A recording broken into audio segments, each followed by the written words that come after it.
The wonderful Emmy Kegler, a former guest on this podcast, once described her project as taking the words that have been used as swords and turning them into plowshares. My guest today collated an edited volume which asks the questions, is it possible for the exploited and their allies to reclaim the Bible from the dominant powers? Essentially taking Kegler's project into a decolonial context. And so he got together over 60 contributors, authors, theologians, pastors, and artists from settler-colonial context to ask these questions of various biblical texts.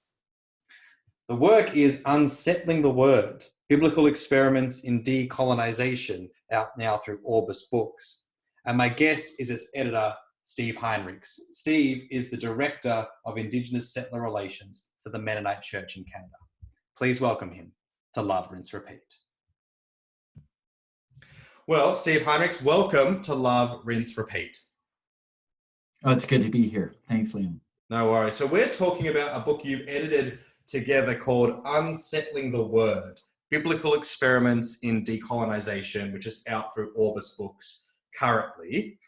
Just give us a little bit of the elevator pitch for the book. And I guess maybe even, and then beyond that, what were your hopes when you decided to put something like this together? Okay, this isn't going to be your classic 30-second elevator pitch, but the dream behind this work was to communicate how the biblical story has incredible subversive memories that can, be used in reconciliation practice and conversation. Specifically, I'm thinking the relationship between settler and Indigenous peoples. The Bible has been used as a tool to cause so much harm in many Indigenous contexts, has been wielded as a weapon. How do we wield the Bible in restorative ways? And also, as part of that practice, what do we have to deconstruct within the Bible in order to disarm it, so that it's not an ongoing tool in the settler-colonial arsenal?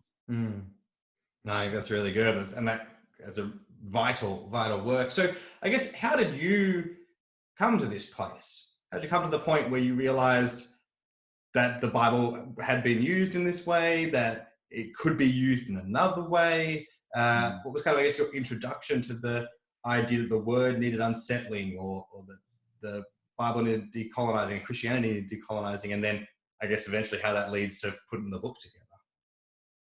Yeah, I could probably approach that question in a couple of different angles. So I'll share two short stories. Hopefully they're short.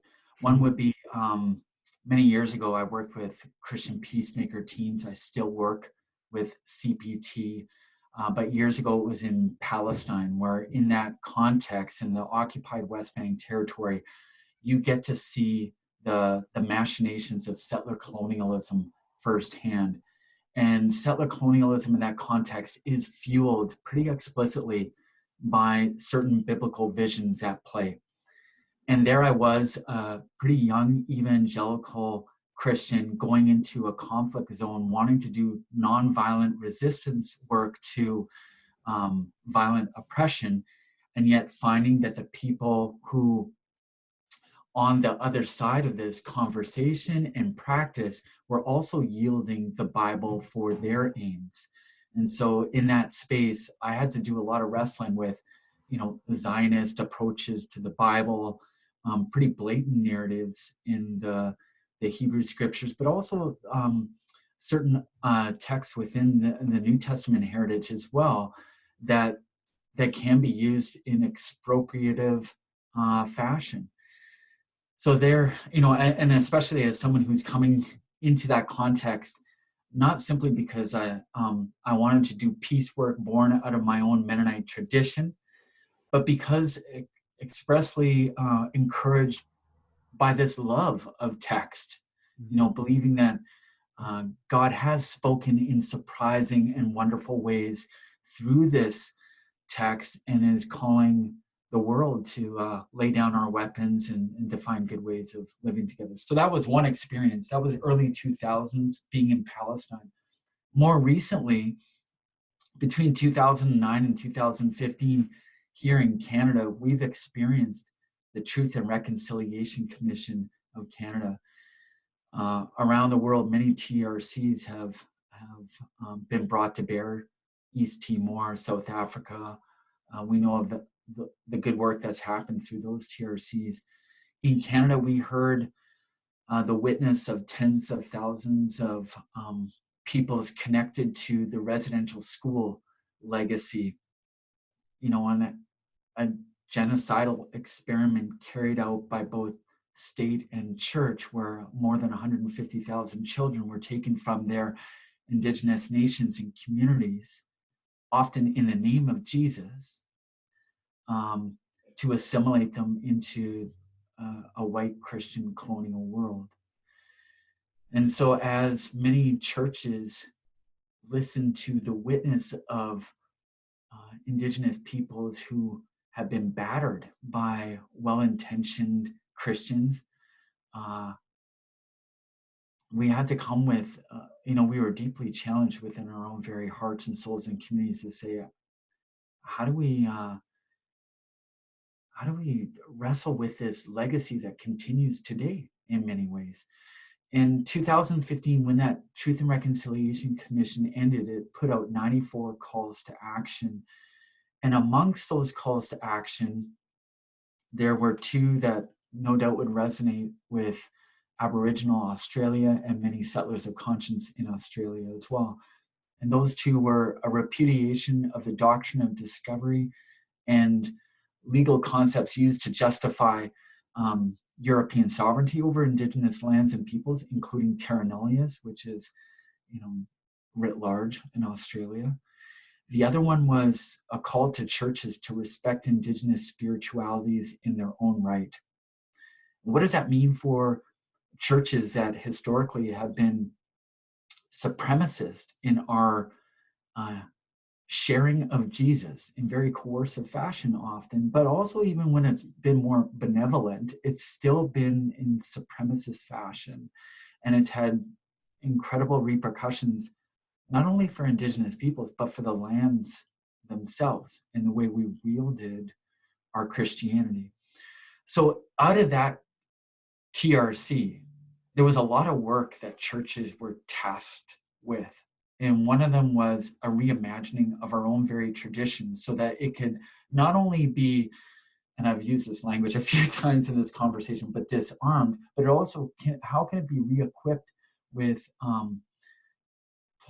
plowshares can even be a dangerous analogy, but in ways that are healing and just and loving and kind. So that was, and we knew that this work is not new work, that many throughout the millennia and recent history have done that reimagining and reconstructive work themselves. And so drawing off, I reference in Unsettling the Word, the work of W.E.B. Du Bois and James Cone, so Black liberative traditions, and even white Christian liberative traditions like Clarence Jordan, who wrote the Cotton Patch Gospels and tried to do something with the scriptures so that it could bring about a reconciliation between the races. Well, we're trying to do that here in this context where it's not only reconciliation between Indigenous and settler peoples, but the land as well. Thank you for that. And I think what comes through both in the stories that you have in the book and the stories that you're telling there are, that this work of decolonizing, this work of unsettling is not just this thing that people are doing to be provocative. It's not just this thing you're doing as a kind of an abstract thought experiment. It has these on the ground implications on the way we live together and the way we live on the land together. It's a very grounded and immediate kind of experiment, which I think is important, because I think often sometimes people who maybe haven't been as embedded in these communities look at these books and think, oh, you're just trying to take my long-loved texts and make them me feel bad about them, or make them mean what I didn't think they meant, or that. And I guess those are real concerns that people have, and it can be a real shock to the system, because especially people held these texts dear for a long time for various reasons. I guess, how do you begin to think about approaching this work particularly maybe if you're like a minister picking up this book and, you know, you find that one of the reflections is on the reading in the lectionary or what have you, and you go, oh, great, I might try to bring it in. What's been your experience, or what would your advice be of starting this work in a community that can be rather diverse politically and theologically? That's a great question, and that's a deep concern that I carry too. Like, I am someone who, I have my Bible here on my work desk because it's something that I do try to intentionally open every day, and this is a book that I treasure and love. And so in no way did I and many of the other people who came to this this project of Unsettling the Word want to do it in the provocative sense of you know, provoking or you know, trying to do what Christians in many ways have done to Indigenous peoples for so long in these lands, and that is dehumanize their beloved traditions and cast aspersions on it. But we're trying to say no tradition is static. There are beautiful things to be found in all these ancient traditions. How do we honor what is good, but also redirect that which our elders have passed on to us that hasn't been helpful? So I think, even though many of the readings I think can be a shock to the system because they'll be pushing at it in much different directions than the interpretations that we've, you know, hence received. And though they might be unmasking directions that the text we think are blatantly running in that are not helpful, that are quite harmful, and that we actually have to say there are shadow sides to the scripture. And that's a hard thing to do, especially if you have a very if you have certain notions of the inspiration of the text. So I think pastoral care is required in these conversations, and ultimately, like, we need to, for reconciliation to work, it's got to be wrapped and infused with love. And so I wouldn't necessarily recommend this text for people who are fairly new to this conversation. I think there could be too much unlearning that's being asked of them, that you could be pushed into that zone of radical discomfort that leads even to some paralysis. So it wouldn't be helpful. So it might not be the first book on my shelf that I pass to someone who's new to the decolonizing conversation. It might be number 3 or 4. But I think they are critical conversations, and we're trying to be incredibly honest. I should say, like, so there's more than 50 people that contributed to this conversation. And if you sat all of us in the room together, we're not all going to be agreeing with the slants that we took on these texts, or the way we reimagined them, or the kind of commentary that we offered up in response. I think generally what we all are agreeing to is that in order for genuine moves, reparative moves, to be made in these relationships, we have to be radically honest with one another. And that is an act of love in itself, if we can hold that kind of transparent, courageous conversation with one another. So in all the works I've had, you know, I've been really lucky in my work over the years to be an editor, to bring these kinds of conversations together where you have Indigenous and Settler in the circle. And I intentionally bring people into those circles that I know are coming from radically disparate vantage points, because I don't think it's super helpful if we just get the crowd that's cheering each other on into the same circle. That's part of the problem, is that I think the church is at its best when it's willing to do deep listening to those who hold views that are going to unsettle and shake us, and provoke conversations that encourage us to do critical discernment.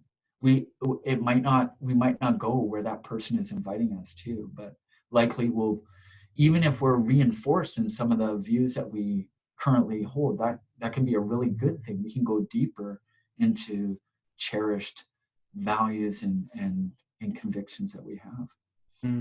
Yeah, thank you for that. And so you mentioned how there's 60 plus accounts in this book, and so some are like short poems, some are kind of dialogues or like skits, not in a derogatory sense. Some are essays and commentaries. There's visual art as well. There's a flick to a page of some visual art that comes from Jonathan Dyke.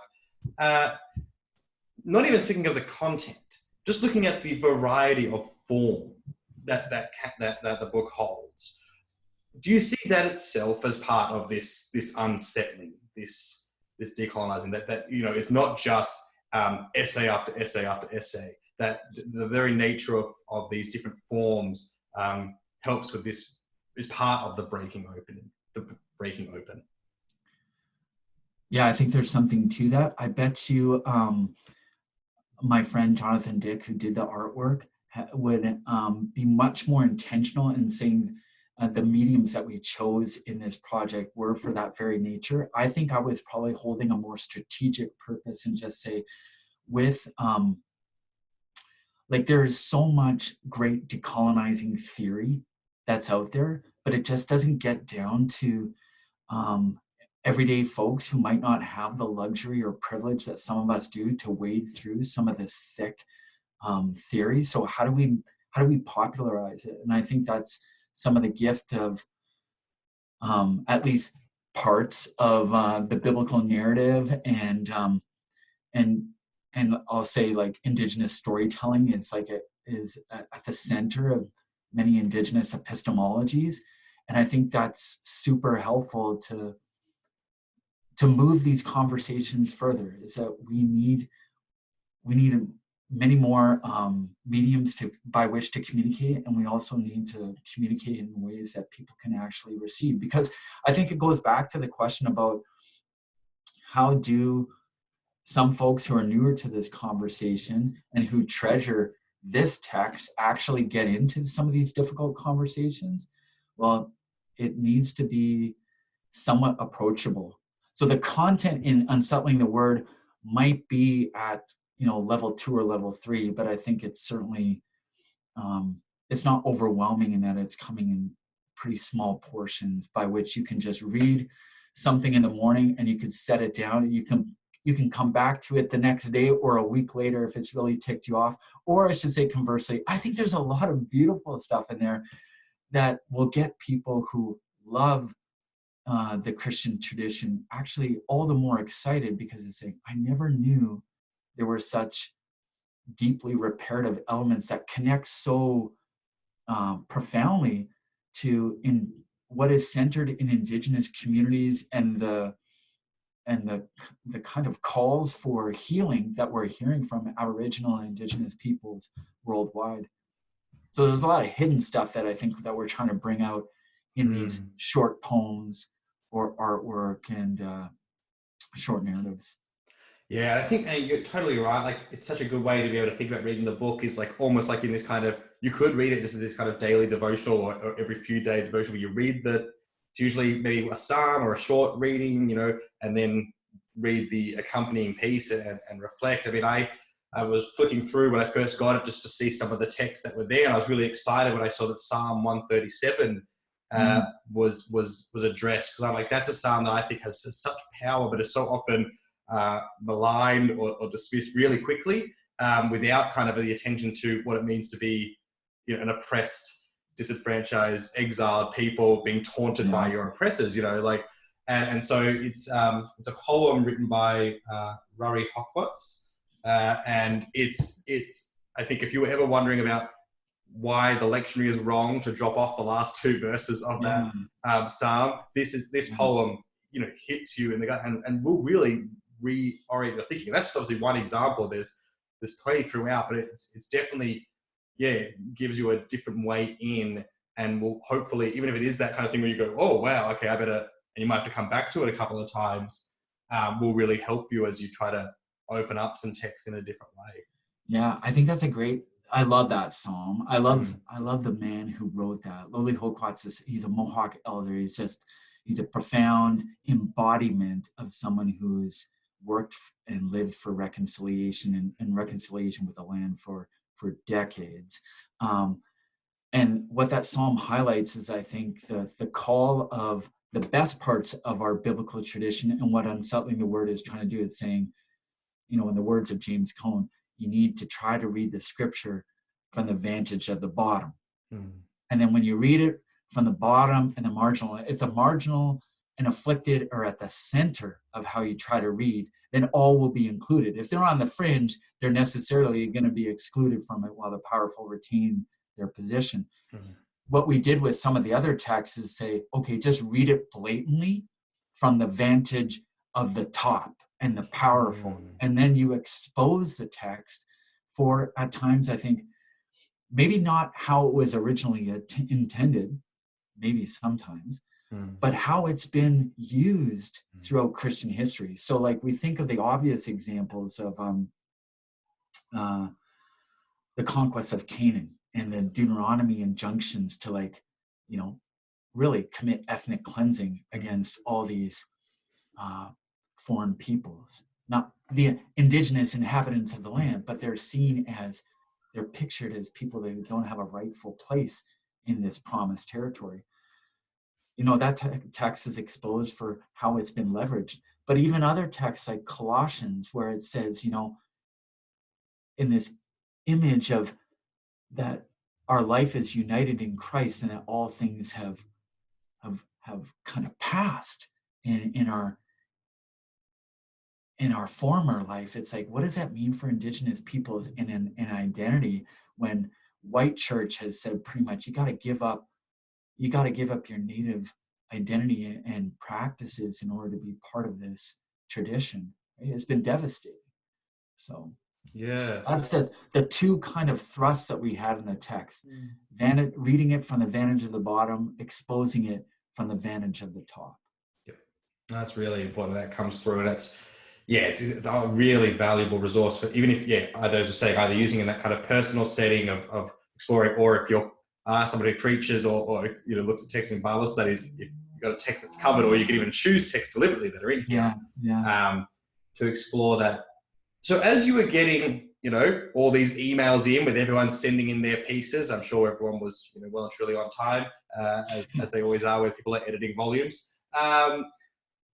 Were there any kind of trends or things that just started to emerge? You just read one after the other. Were there things that kind of kept popping up, or was it more disparate than that? I don't know if it's necessarily a trend that kept on coming up. I think it is writ large. I think it is throughout the text. But I am continually surprised how material the concerns are in the biblical narratives. That, to state the obvious, you can't separate the spiritual and the political, and those are necessarily connected to land. And how, the gift of so many of the indigenous voices that we get to experience here in these lands some call Canada is a continual, persistent call that any healing that we're going to experience is fundamentally connected to our right relationship with land. And for me, it's just deeply encouraging and unsettling to see that in many ways that's true of the Bible. Like that our relationship, like, that old saying is says, let me listen to someone's prayer and I can tell you about their relationship with God. Like, it's also true to say, let me see how someone walks in relationship to creation, the rest of creation, and I know their relationship with Creator. Like, that is actually a pretty, I was going to say dominant, I won't use that. It's a pretty consistent call from the text, from the biblical tradition. And I love that. And I guess in this time of deep ecological crisis and concern, where poor peoples and indigenous peoples are at the brunt of, face the deepest wounds of the suffering that we're experiencing in our climate crisis, I just feel like that's something more of us need to press into as church people and try to practice some of these I guess I would frame them as Jubilee moves. Like that's the tradition that jumps out at me. It's like, it's not named always as Jubilee, but that coming back to the land and finding a better way with each other on this land that has agency is something that we need to really recover. Yeah. Yeah. Thank you for that. So sometimes I put people who I'm interviewing who've edited books on the spot and ask them for their favorite piece that came in, but I won't do that. Instead I'll ask, was there one that you read where you're like, oh, this needs to be a whole book? Like a reflection or an approach or something that came in where you're like, this is the thing that like is either a bit newer or not new is the right word, but you hadn't come across as much or haven't seen get longer treatments. And you're like, I really like to see this explored either by the same author throughout or have its own edited volume just on this That's idea. That's a great question. So nothing immediately comes to mind as to a piece that kind of fits in that zone, but there were a few pieces that struck me as something that this is an edge for us to really work at. And I'm sure many others have done much along these lines, but I really do think we need a more hope-filled imagination as to what could be in order to live more faithfully in the present. So one of my favorite pieces is, I think it's the last piece, apart from Sylvia McAdam, who's an amazing Cree woman and leader. She's one of the founders of the I Don't Know More movement that is still going here in Canada. This is Black Friday tomorrow, and I Don't Know More are doing round dances in shopping malls to protest the consumerism which is devouring creation. So apart from Sylvia's afterword, which I lift up and I say that's where a bulk of attention should be focused, because it basically says to the Christian community, it's like, we're pretty good at having these kind of conversations. What we need is more people to actually mobilize and strategize in how to enact some of these wild prophetic imaginations that are in keeping with Indigenous priorities and knowledges. So my favorite piece is the Revelation 21 piece that Dan Eptison crafts on a new creation. And what I love about that piece, and I've shared it in a number of congregational contexts, probably because, yes, it's one of the safer ones. If I shared some of the more dangerous pieces, you could get run out of the pulpit pretty quick. But that piece, what I like about it is that I think in order for us to really work at this stuff on the ground, we have to be infused with a resurrection hope within our bodies and souls and minds and our collective action that we have. And I this last year and a half, I've been reading through the sermons of Oscar Romero, the martyred now saint, the former Archbishop of in El Salvador, and reading through his homilies, which are they're super long homilies. They're like often 45 minutes long or an hour and a half, his last ones that he was preaching. But they include like reflections on the disappeared, the tortured, the kidnapped, the corruption in the government. Like they are so grounded in the oppressive reality of El Salvador in that context. And yet what you come away from those sermons with is, one, courageous denunciation of the idols of death, but even more so, incredible hope-filled imagination and true belief in that God is at work here. Don't let off. Like a new creation is coming to being. These are the labor, these are the groans of creation at work here. And I just find that, like, I don't know what that's like, to have that kind of radical trust and I would say disciplined imagination to be able to see what he's seeing. And that's what I long for more, is I think we're pretty thin often in our settler imaginaries as to the new world that God longs to bring and will bring about. And if that's not escapist to like run in those directions, it can actually make us more radical in the present and to actually live the cruciform lives that we're being called to. Like if we, I love the saying of Dan Berrigan, the Catholic prophet who passed away a couple years ago, but he said, I want to taste resurrection in my bones. I that's what we need, is the ability to imagine such in order to practice it here in these, because I feel like the calls that we have from Indigenous peoples, they seem utopic often. How do we do a major reparation of land in Australia and Canada? I grew up singing Beds Are Burning, Midnight Oil, and like the payback, pay the rent campaign, all that stuff infuses my imagination. But I tell you, you have to have a risky, dangerous imagination to believe that some of that can be actually brought to bear. Mm.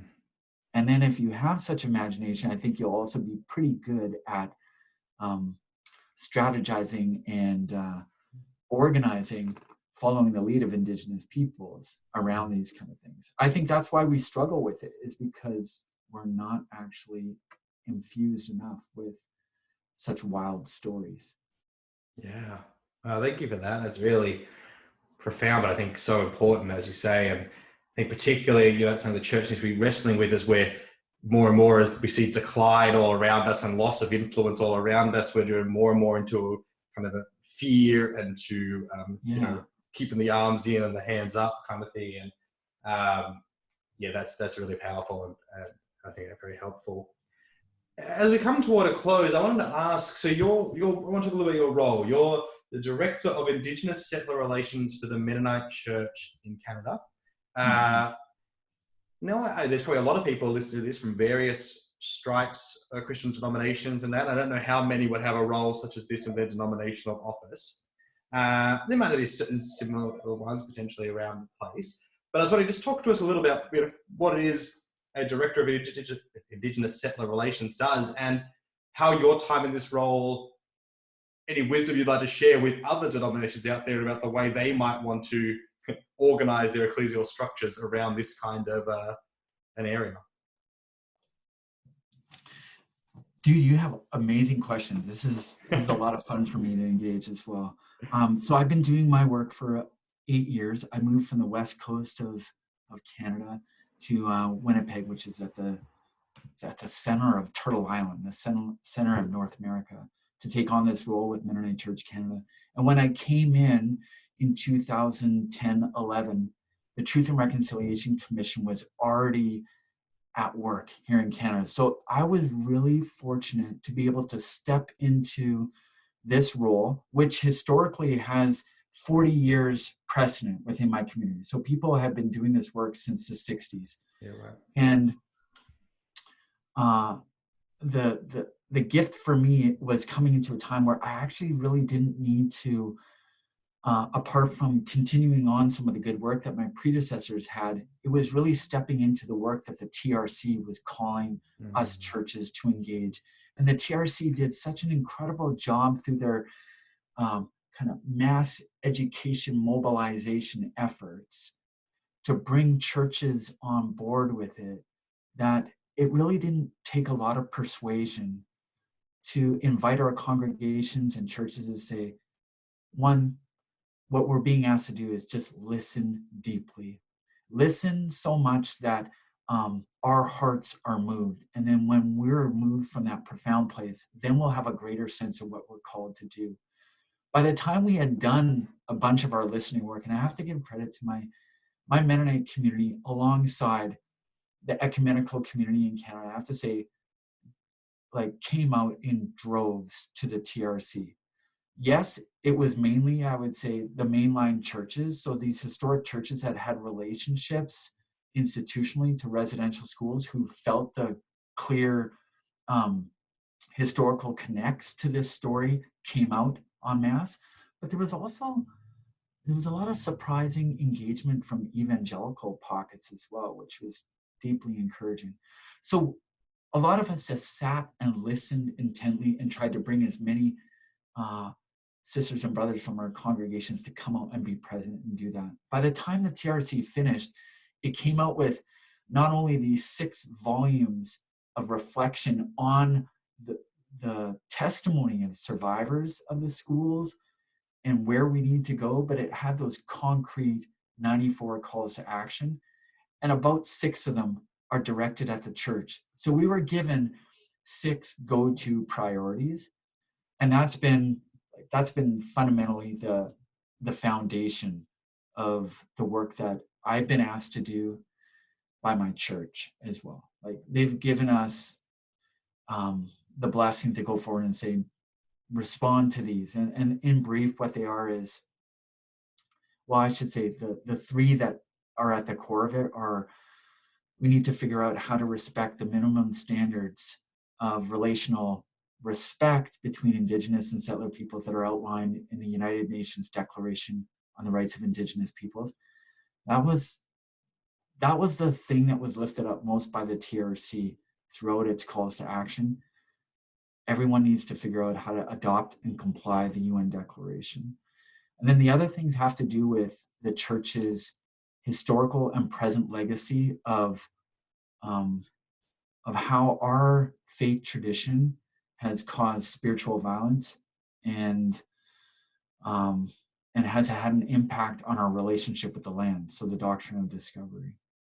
That is more than enough work for our churches to do right now. And I don't want to, I think we've done, and I'm going to say we, as in the ecumenical community, broadly speaking, has been pretty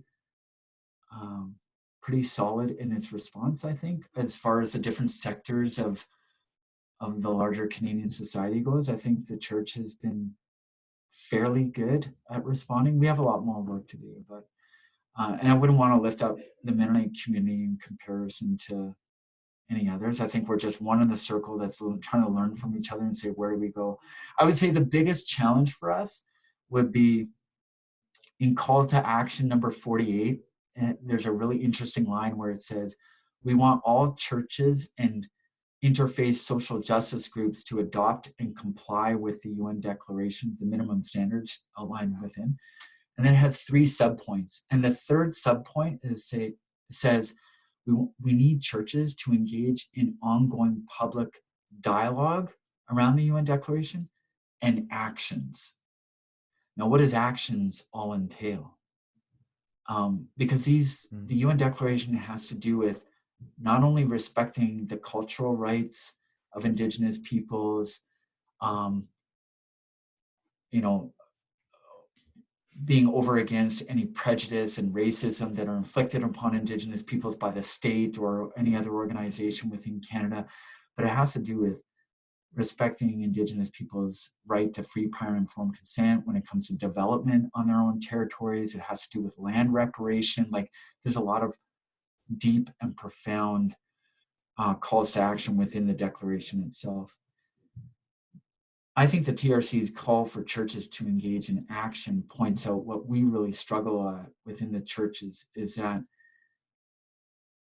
we do a fairly decent job of the educational work within our communities. We do an okay job of publicly acknowledging where we need to go in these conversations. The real challenge is that third thing is what are the practical implementation steps that we're going to do to actually right some of these wrongs that have happened that still persist? And are we going to actually be present and be with suffering peoples in the struggles that they want?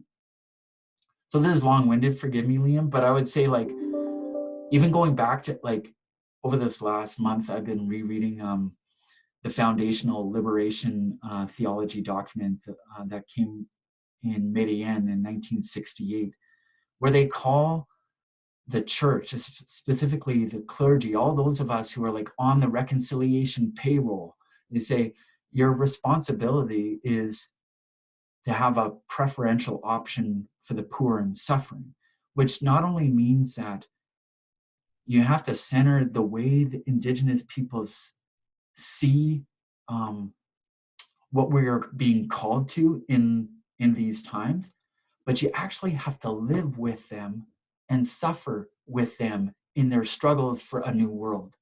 And that is really the core challenge for our churches today. Like, by and large, a lot of us are middle class, pretty comfortable, and we can talk about Indigenous rights, but when it comes to a lot of the on-the-ground struggles, and I am situated right here in Winnipeg. We're 100 kilometers south. There is a Native encampment against a fossil fuel pipeline. 200 kilometers north, there's an encampment against a silica sands mine, which is used for fracking. Like, it's 300 kilometers to the east is a community that's resisting or is calling out for reparations around mercury poisoning in their community. It's all around us, let alone here right in my own city. Are we going to be present in the real struggles for change on the land with Indigenous peoples? That's the challenge. Yeah, that's a great spot to end. Thank you so much. That is a challenge that obviously resonates here in Australia as well, and in many other contexts. And so I hope plenty of my good UCA folks will be checking out this interview and picking up the book, Unsettling the Word, Biblical Experiments in Decolonisation. And if you're from Australia and you're picking it up, you'll recognise a bunch of the names that show up in the contributors as well.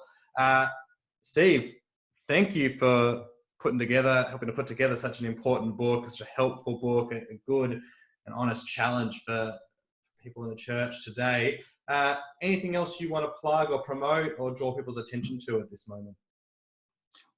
Well, first off, I just want to say thanks so much for engaging the conversation. And if folks pick it up, know that it's a conversation piece. So they're entering a circle where they don't necessarily have to agree, but attend to the Spirit and see where God leads you in that conversation. The plug that I'll give is for some cool Australian friends that I have, like Chris Budden. I would say there's so many great resources and teachers, settler folks who are trying to learn how to bring people along in these allied and accomplice relationships. I would say learn from them. So look up peers. Norm Habel would be a good one too. So yeah, great. Thank you for that. So go get the book, give it 5 stars on whatever online thing you use to help get the word out there. And Steve Heinrichs, thank you for joining us on Love, Rinse, Repeat. Thank you so much, Liam.